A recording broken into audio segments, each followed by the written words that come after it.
Salut d'MG, salut la grande famille d'MG.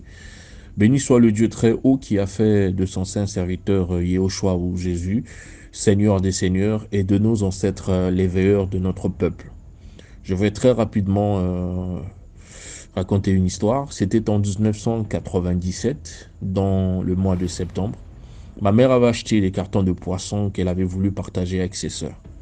Mais hélas, ce n'était pas assez suffisant pour en donner à sa mère. Bon, elle avait déjà l'habitude de prendre soin de sa mère, mais là, ce jour-là, elle ne pouvait pas. Et donc, lorsqu'elle est rentrée à la maison, au bout de 4 jours, elle a commencé à développer une sorte d'allergie de peau. Elle a commencé à se gratter tout le corps. Et au bout d'un moment, ça a commencé à causer des fortes fièvres. Et là, bon, puisque la situation devenait inquiétante, on était obligé de nous rendre à l'hôpital. Arrivé à l'hôpital, les examens étaient négatifs. Et donc, on fut renvoyé de l'hôpital. Et la situation ne faisait que se dégrader. Et je précise que ma mère était une croyante, une chantre, une fervente, tout ça. Mais comme quoi, la religion ne sauve pas. Et au bout d'un moment, un voisin nous conseilla d'aller consulter un guide d'une religion africaine. Donc, on va donc se rendre à l'église de ce guide en question. Et lorsque nous arrivâmes, on trouva ce dernier et on le consulta. Nous étions avec euh, les bons petits de mon père. Bon, mon père, lui, il est allé au travail. Et donc, ce jour-là, ce dernier va nous révéler qu'en effet, la source de la maladie de ma mère venait de sa propre mère, c'est-à-dire de ma grand-mère. Bon, nous, on était dépassés et d'apprendre que c'était notre grand-mère gentille, très généreuse, qui était à l'origine de la maladie de notre mère. Bon, puisqu'on était allé pour trouver des solutions, donc on demanda à ce dernier, bon, qu'est-ce qu'il faut faire pour que la maman retrouve sa santé. Et ce dernier va nous dire, bon, écoutez, pour la rançon de votre mère, je ne vais pas demander de l'argent ni le sacrifice d'un animal. Mais il faut plutôt brûler sa mère pour que c'est la seule alternative. Il faut brûler sa mère pour sauver sa vie. Et puisqu'on était dans le besoin pressant de sauver notre mère, cette proposition ne nous avait pas dérangé. Donc tout de suite, on se rendit au domicile de notre grand-mère et on avait mis la main sur elle. Mais avant tout, on l'interrogea pour qu'elle nous dise ce qu'elle savait dans tout ça. Et elle va nier catégoriquement. Elle va d'ailleurs dire qu'elle n'est pas sorcière et que ce dernier est un aventurier, c'est un plaisantin, c'est un menteur et, et que sa fille va guérir, il suffit de la traiter. Bon, cette défense n'avait pas convaincu les bons petits de mon père, donc on avait trouvé des pneus pour la brûler. Et ma mère s'opposa farouchement. Elle va dire non, il ne faut pas le faire, puisqu'elle a dit qu'elle n'en sait rien, donc épargner sa vie. Si vous voulez la brûler, vous allez me brûler avec elle. Bon, puisque la maman s'était opposée, on s'était senti très faible, donc on, on regagna nos domiciles respectifs. Et, et pourtant, après ça, la situation ne faisait qu'empirer. Et elle ne voulait non plus aller à l'hôpital, puisqu'elle avait peur d'aller à l'hôpital. Elle disait, si vous m'amenez à l'hôpital, je vais mourir. La santé dégradante de ma mère devenait un handicap à la maison, dans son foyer et tout. Et donc, elle va proposer de regagner le domicile parental. C'est ce qui fut fait. Et après, au bout d'un moment, un jour, je suis allé la rendre visite. Je revenais de l'école, donc je suis allé la rendre visite. Et je précise, lorsqu'elle est tombée malade, elle parlait normalement. Mais au bout d'un moment, elle avait perdu l'usage de la parole. Donc elle ne parlait plus. Et quand je suis arrivé, je l'ai trouvée, elle était allongée. Et elle était allongée sur le lit et elle était entourée de ses sœurs qui faisaient semblant de prier. Je sais pourquoi je dis qui faisaient semblant de prier. Et, et là, elle me regarde droit dans les yeux. On sentait qu'elle avait un besoin de me dire quelque chose. Elle avait vraiment besoin de me dire quelque chose. Elle faisait de son mieux de me parler, mais elle n'arrivait pas, comme si quelque chose bloquait sa voix. Elle ne pouvait pas sortir des mots. Mais elle avait tout fait, elle avait usé de toutes ses forces, mais la seule chose qu'elle avait pu dire, c'est mon prénom. Après quoi, elle avait rendu l'âme. Donc, après l'enterrement, les années ont passé. Dans les premières heures du 21e siècle, j'ai eu l'intention d'aller voir ma grand-mère, qui habitait à 100 mètres du domicile de ma tante, d'une de mes tantes. Et et j'avais fait appel à mon cousin de m'accompagner, donc lorsqu'on est arrivé chez la grand-mère, on la trouva devant son domicile. Et là, elle nous avait bien reçus, comme je l'ai précisé, qu'elle était très, très gentille et très hospitalière. Et au bout d'un quart d'heure, elle va demander à mon cousin d'aller faire quelque chose pour elle au domicile de ma tante qui se trouvait à 100 mètres de la maison de ma grand-mère. Mon cousin s'exécuta très rapidement et après son départ, ma grand-mère a commencé à chialer, elle a commencé à pleurer et tout. Et je lui ai demandé, mais grand-mère, pourquoi tu pleures? Et, et là, elle m'a fait comprendre qu'elle a été trahie. Elle disait, ah, un tel, tu m'as trahi. Elle le prononçait, ah non, elle disait, un tel, tu m'as trahi, vraiment, tu m'as trahi, tu m'avais menti, tu m'avais menti. J'ai dit, mais on t'a trahi, on t'a menti, quoi, on t'a volé de l'argent, je comprends pas. Elle a dit, écoute, quand je te vois, je pense à ta mère. Et ta mère était le pilier de la famille.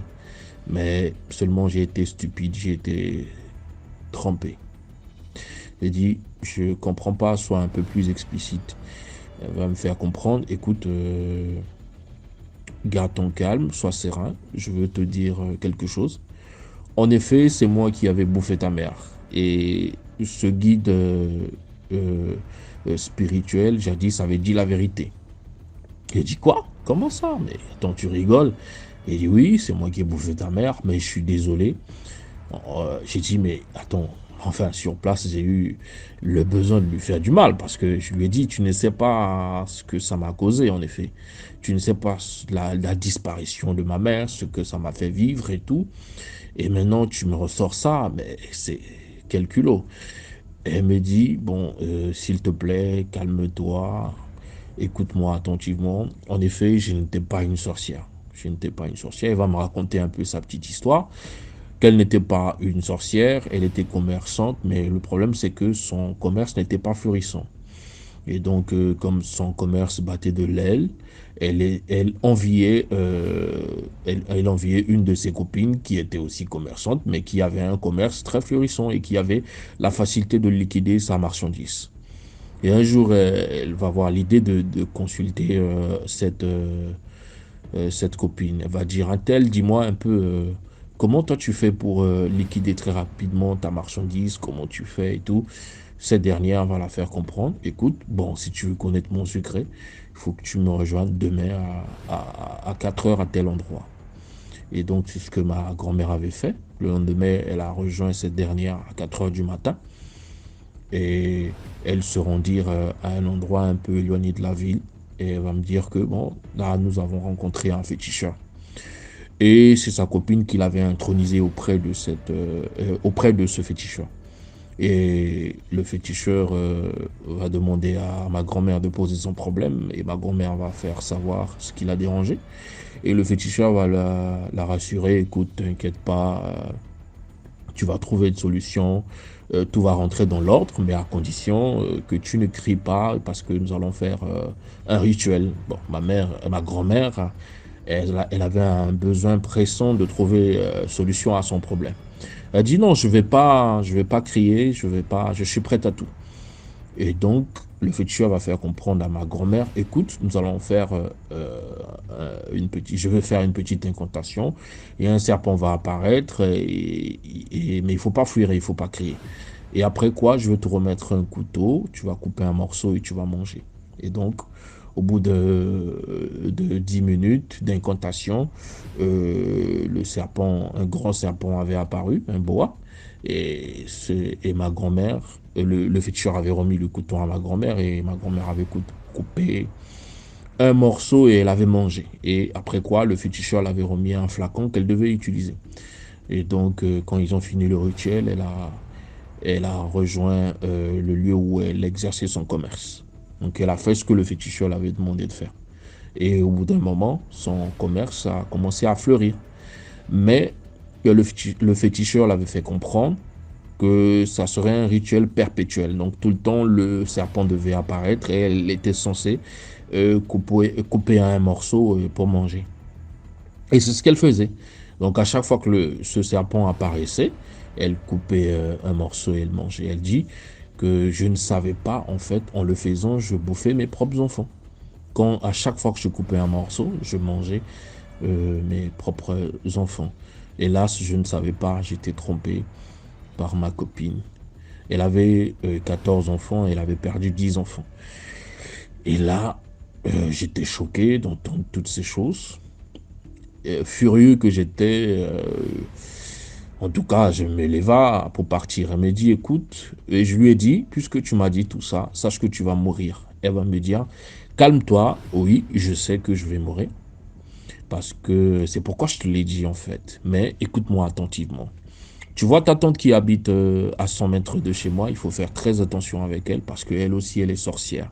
En effet, la majorité de mes enfants qui sont restés vivants sont des sorciers. Donc, tu dois t'en méfier. Et fais attention aussi à ton cousin, son fils. Et dis pourquoi. Elle va me faire comprendre qu'en effet, après avoir connu de maternité avec son premier mari, et elle était devenue incapable elle était devenue incapable de concevoir d'autres enfants. Et donc, lorsqu'elle a connu son nouveau mari, elle ne pouvait lui donner un enfant. Et ce mari commençait à la menacer, à menacer même à divorcer d'elle. Donc, ma tante était obligée d'aller voir ma grand-mère. Et ma grand-mère va la conduire chez un féticheur. Et arrivé chez le féticheur va dire, bon, il n'y a pas de problème, tu auras un enfant. Mais à condition que tu puisses aller nourrir un petit lézard que je vais te remettre. Donc, c'est ce qui fut fait. Ma tante va prendre ce petit lézard et va commencer à nourrir ce lézard dans sa chambre.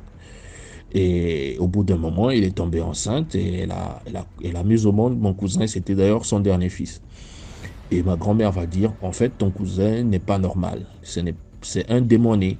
Donc, il faut faire très attention avec lui. Après avoir écouté toutes ces choses, j'étais choqué. Ce que je peux dire, premièrement, ma mère était tombée dans le piège parce qu'elle avait tellement confiance à sa mère. Or, c'était une sorcière. Nous devons faire très attention avec des personnes trop gentilles, des personnes qui paraissent trop libérales. Je ne dis pas que toutes les personnes gentilles sont mauvaises, mais il faut faire très attention parce que les personnes qui nous approchent tellement, des personnes qui nous semblent être un peu trop gentilles, sont celles qui profitent de nous spirituellement. Deuxième point, en effet, la religion ne sauve personne. J'avais précisé que ma mère était une chrétienne, elle était une chantre, mais en effet, si la religion pouvait sauver, l'Afrique serait sauvée il y a très longtemps. L'Afrique serait sortie de sa misère il y a très longtemps. C'est en effet la connaissance de la spiritualité qui sauve. La connaissance de la connaissance de la spiritualité délivre plusieurs. Mais lorsqu'on n'a pas la connaissance de la profondeur de la spiritualité, on se fait mater bêtement par des sorciers, on se fait mater bêtement par des esprits mauvais. Et certaines personnes se disent qu'ils peuvent aller à l'église ou dans les mosquées, peu importe. Mais ce que je peux dire, c'est ceci, c'est que ce qui détruit l'Afrique, c'est la sorcellerie. Et la sorcellerie, elle est très forte en Afrique. Et les sorciers ne se contentent pas seulement de bouffer des gens. Mais les sorciers font pire que ça parfois. On peut te laisser en vie, mais on détruit ta vie. Je vais donner un exemple. Quelqu'un qui n'a pas de travail, quelqu'un qui n'a pas de foyer stable, quelqu'un qui n'a pas une vie stable, quelqu'un qui a une vie qui est toujours dans des problèmes, qui est incapable de s'assumer, de se prendre en charge. C'est une personne qui spirituellement est morte. Même si elle va à l'église, peu importe ce qu'elle fait, mais en effet, les sorciers abusent de cette personne. Pourquoi? Parce que si on coupe ce genre d'avantage à un homme, cet homme est mort. Même si cet homme vit, mais il est quand même mort. Parce que quoi? Il ignore en effet qu'il y a des esprits qui abusent de sa vie. Donc, la connaissance de la spiritualité, elle est très importante. Que Dieu nous bénisse. Partagez, likez, on est ensemble.